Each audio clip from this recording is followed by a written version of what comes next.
తిరుపతి జిల్లా గూడూరు పట్టణంలోని తెలుగుదేశం పార్టీ కార్యాలయంలో విలేకరుల సమావేశం నిర్వహించారు.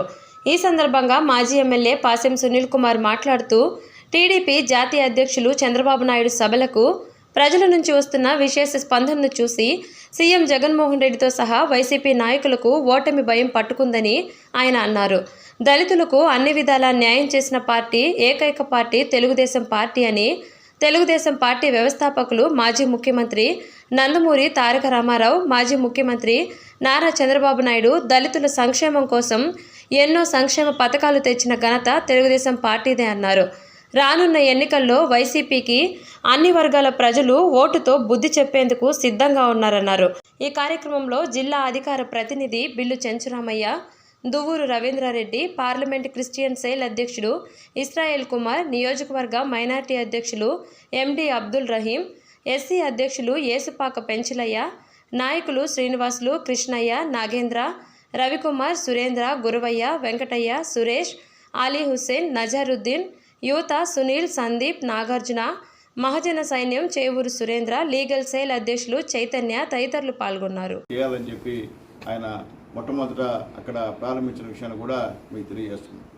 అట్లాగే దాంట్లోనే ఆ 126 ఎకరాల్లోనే దాదాపు 3000 మంది కూర్చున్నటువంటి మినీ ఆడిటోరియం, అలాగే ఒక హాలు కట్టి ఈ అంబేద్కర్ గారిని దేశవ్యాప్తంగా ఈ విధంగా అంబేద్కర్ గారికి ఆంధ్రప్రదేశ్లో దాదాపు 126 ఎకరాలు కేటాయించింది నారా చంద్రబాబు నాయుడు గారు అని చెప్పేటువంటి పరిస్థితిని తీసుకొచ్చినటువంటి మహానుభావుడు నారా చంద్రబాబు నాయుడు గారు. నువ్వు ఒక విగ్రహం పెట్టేసి అసలు దళిత లీడర్స్ని పిలవకుండా నా ఎస్సీ నా ఎస్టీ అని దాదాపు 27 ఎస్సీ పథకాలని రద్దు చేసినటువంటి ఆయనవి నువ్వు. నీకు ఏ అర్హత ఉందని చెప్పి అంబేద్కర్ విగ్రహం ఆవిష్కరించావని చెప్పి మేము అడుగుతున్నాం. ఈరోజు నీ హయాంలో మొత్తం దళితులు ఎంతమంది చచ్చిపోయారో ఒకసారి ఆలోచించుకోమని తెలియజేస్తున్నా. ఉదాహరణకి డాక్టర్ సుధాకర్, అలాగే మీ ఎమ్మెల్సీ మా దళితులను ఒక అతన్ని చంపేసి డోర్ డెలివరీ చేసిన విషయాన్ని కూడా ఒకసారి మీకు గుర్తు చేస్తున్నా. అట్లాగే మా ఎవరో తాగేసి ఒక దళితుడు మందు బాగా నడిస్తే ఉదాహరణకు శవమై తెలియని విషయాన్ని కూడా ఒకసారి నేను తెలియజేస్తున్నా. అలాగే డాక్టర్ సుధాకర్ గారిని 2 చేతులు వెనకాల విరిచి పిచ్చోడిని చేసి చంపేసిన విషయాన్ని కూడా ఒకసారి మీకు గుర్తు చేస్తున్నా. అలాగే ఒక దళిత మహిళని ట్రాక్టర్తో ఢీకొట్టి చంపేసినటువంటి మీ వైఎస్ఆర్సీపీ నాయకుల విషయం కూడా మీకు తెలియజేస్తున్నా.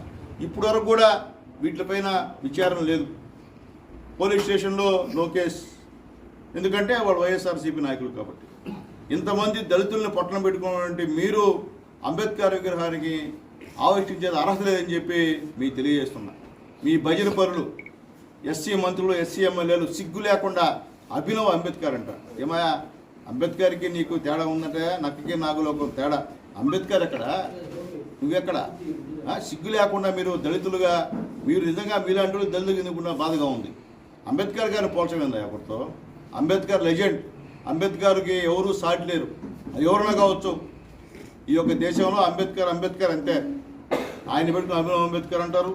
సిగ్గు లేదా? మీకు కనిపెట్టేదా? 27 దళిత పథకాన్ని రద్దు చేసిన విషయం మీ నాయకుడు మీకు కనిపెట్టలేదని నేను దళిత ఎమ్మెల్యేని దళిత మంత్రులని అడుగుతున్నా అని చెప్పి నేను తెలియజేస్తున్నా. కాబట్టి నువ్వు అభినవ్ అంబేద్కర్ కాదు నాయన, నువ్వు అభినవ్ కంసమావం అని చెప్పి నేను తెలియజేస్తున్నా. అలాగే ఈ యొక్క 5 ఏళ్లలో ఉద్యోగాలు రాలేదు. అలాగే వైసీపీ ప్రభుత్వం వచ్చాక మొత్తం బాధుడే బాధుడు. అట్లాగే సంక్రాంతి కానుక కట్, క్రిస్మస్ కానుక కట్, రంజాన్ తోఫా కట్. అంటే మీరు చేసిన మంచి పనులు చెప్తున్నాయా? అట్లాగే తెలుగుదేశం అధికారం ఉన్నప్పుడు నాణ్యమైనటువంటి మద్యాన్ని సరఫరా చేశాం. కానీ మీరు వచ్చిన తర్వాత మొత్తం నాసిరకం మద్యాన్ని తయారు చేసి మొత్తం ఎస్సీలు చనిపోయేటట్టు తయారు చేసింది మీ వైఎస్ఆర్సీపీ గవర్నమెంట్ అని చెప్పి నేను తెలియజేస్తున్నాం. అలాగే మద్య నిషేధం చేస్తానని చెప్పి మహిళలను మోహం చేసినటువంటి పెద్ద మనిషి మీరని చెప్పి మేము అడుగుతున్నాం. అలాగే ఈ ప్రభుత్వం వచ్చిన తర్వాత ఆర్టీసీ బస్సులు ఛార్జీలు పెంచారు, కరెంట్ ఛార్జీలు పెంచారు, చెత్తపై పన్నేశారు. అలాగే టీడీపీ 5 ఏళ్లలో పైసా కూడా కరెంట్ ఛార్జీలు పెంచలేదు. అట్లాగే వివిధ పేర్లు పెట్టి కరెంట్ ఛార్జీలు పెంచిన ఘనత మీదే అని చెప్పి నేను తెలియజేస్తున్నా. అలాగే 200 యూనిట్లు కరెంటు ఉచితంగా ఇస్తానని చెప్పారు. కానీ అది మాట మార్చిన విషయాన్ని కూడా గుర్తు చేస్తున్నా. అలాగే పంట కాలువల్లో నీళ్లకు బదులుగా రైతుల యొక్క కన్నీళ్లు పారుతుందని చెప్పి నేను తెలియజేస్తున్నా. అలాగే ఉపాధి కోసం బయట ఊళ్ళకి వెళ్ళి బతకాల్సిన పరిస్థితి ఈ ఆంధ్ర రాష్ట్ర ప్రజలకు వచ్చిందని చెప్పి నేను తెలియజేస్తున్నా. అలాగే వైసీపీ పాలనలో నష్టపోయింది బడుగులు బలహీనలు ఎక్కువ మంది అని చెప్పి నేను తెలియజేస్తున్నా. అలాగే వైసీపీ నేతల వేధింపుల్లో ఎస్సీలు ఎంతోమంది ఆత్మహత్య చేసుకున్నారని చెప్పి నేను గుర్తు చేస్తున్నా. అలాగే 29 మంది దళిత ఎమ్మెల్యేలను మార్చినటువంటి జహంగీర్ కాదు ఔరంగజేబ్ ఎవరంటే మీరే అని చెప్పి నేను తెలియజేస్తున్నా. అలాగే కబ్జా చేసిన వారికి న్యాయం చేసే ప్రభుత్వం ఇదని చెప్పి నేను మరొకసారి నేను తెలియజేస్తున్నా. అట్లాగే భూరక్షణ చట్టం అమల్లో వస్తే మీ భూములన్నీ కూడా మీ ఫోటో వేసుకొని కొత్తగా ఏదో పేరు పెట్టి మా తాతలు మా నాన్నలు మా చిన్నాయనలు వాళ్ళు సంపాదించినటువంటి ఆస్తులపైన మీ ఫోటో వేసినటువంటి మహా గొప్ప ప్రభుత్వం ఇదని చెప్పి నేను తెలియజేస్తున్నా. అలాగే ఈరోజు డంపింగ్ యార్డు వేయాల్సినటువంటి చెత్త మరో ఊరిలో వేసే కార్యక్రమాన్ని మీరు శ్రీకారం చుట్టారని చెప్పి నేను తెలియజేస్తున్నా. చెల్లికి తల్లికి న్యాయం చేయలేని వారు ఇక మీరు ప్రజలకి ఏమి న్యాయం చేస్తారని చెప్పి నేను అడుగుతున్నా. అలాగే విలువలు లేని వ్యక్తులు రాజకీయాలకి అనర్హులు. ఇలాంటి వాళ్ళు రాజకీయాలకి అనర్హులు. నీతి నిజాయితీతో రాజకీయం చేసే వ్యక్తులే ఈ రాష్ట్రానికి అవసరం అని చెప్పి తెలియజేస్తున్నా. అలాగే టీడీపీ వస్తే ఆర్టీసీ బస్సుల్లో ఉచిత ప్రయాణం ఆల్రెడీ బాబు గారు సూపర్ 6 అనౌన్స్ చేశాడు. అట్లాగే 5 ఏళ్లలో 20 లక్షల ఉద్యోగాలు నిరుద్యోగులకి ఇచ్చేటువంటి కార్యక్రమం చేపడతామని చెప్పి నేను తెలియజేస్తున్నా. అలాగే 80 రోజుల పాటు రాష్ట్ర భవిష్యత్తు కోసం యువత పనిచేయాలని చెప్పి మేము కోరుతున్నాం. అలాగే ప్రతి ఇంటికి మంచినీటి కూడా ఇచ్చి మినరల్ వాటర్ ఇస్తామని చెప్పి మేము తెలియజేస్తున్నాం. అలాగే సంపదను సృష్టించి ఆ సంపదని పేదలకు పంచి వాళ్ళని గొప్పవాళ్ళు చేసే బాధ్యతని మా నాయకుడు నారా చంద్రబాబు నాయుడు గారు తీసుకుంటారని చెప్పి మేము తెలియజేస్తున్నాం. అలాగే ఈరోజు మీరు 3 రాజధానుల పేరుతో 3 ముక్కలాట ఆడేటువంటి కార్యక్రమం చేస్తున్నారని చెప్పి మేము తెలియజేస్తున్నాం.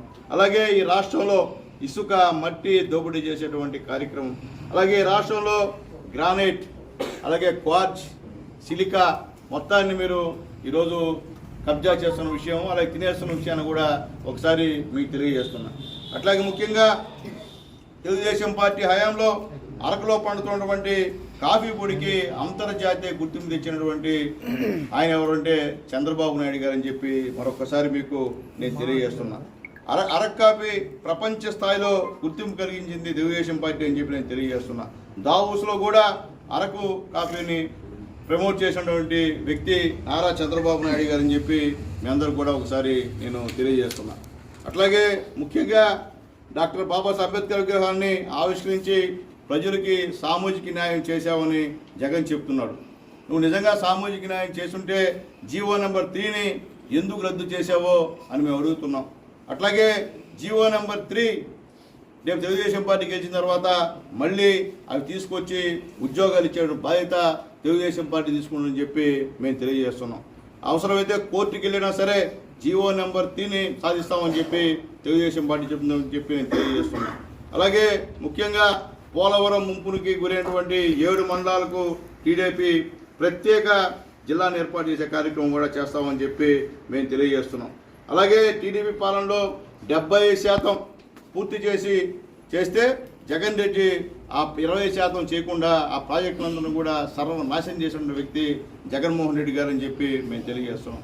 అలాగే తల్లికి వందనం ద్వారా టీడీపీ జనసేన ప్రభుత్వం కుటుంబంలో పాఠశాలలో ఎవరు చదువుతుంటే ఎంతమంది బిడ్డలు చదువుతుంటే అంతమంది బిడ్డలకి సంవత్సరానికి 15,000 రూపాయలు ఇచ్చే కార్యక్రమం చేపడుతుందని చెప్పి నేను తెలియజేస్తున్నా. అలాగే దీపం పథకం కింద ప్రతి ఇంటికి 3 గ్యాస్ సిలిండర్లు ఉచితంగా ఇస్తామని చెప్పి నేను తెలియజేస్తున్నా. అలాగే యువతకి 20 లక్షల ఉద్యోగాలు, నిరుద్యోగులకు ఉద్యోగం వచ్చేంత వరకు నెల 3,000 రూపాయల యువకుల నిధి కింద ఇస్తామని చెప్పి తెలుగుదేశం పార్టీ అధినేత చంద్రబాబు నాయుడు గారు చెప్పిన విషయాన్ని కూడా మీకు గుర్తు చేస్తున్నా.